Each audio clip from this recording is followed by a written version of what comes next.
กลับเลยครับลูก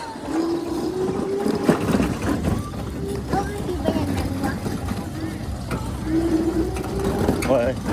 ดีไว้เลยจีน่ะ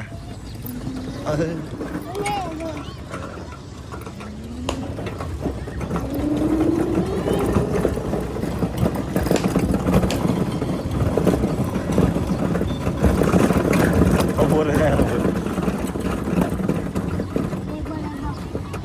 เอาเงินเบิร์ดหรือเปล่าเฮ้ยไม่ใช่ตามเขาหันดีก็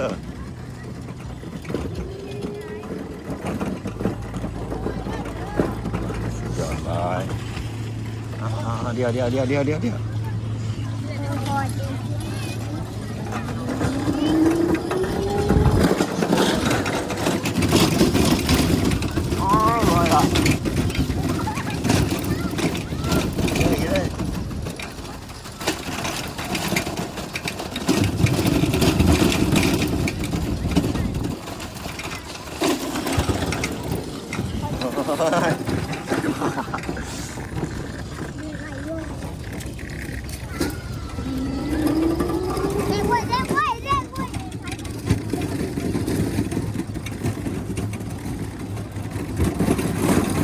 เอาเบิ่งได้ดีเบิ่งเขาได้ดีโอ้ยเกือบตามเขา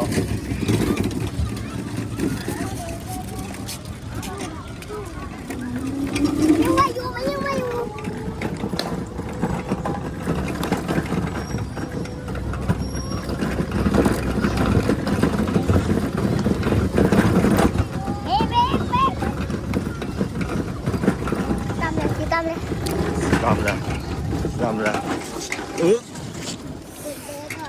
อะไรเฮ้ยเบิ่ง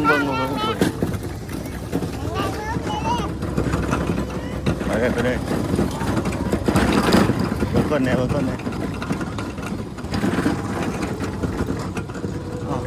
ห้เราพูดกัน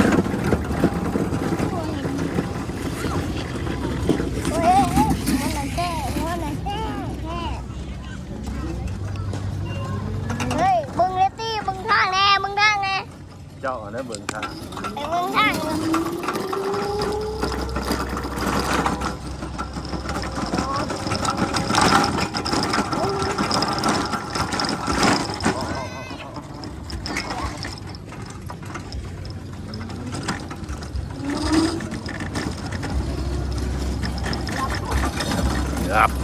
รับทำ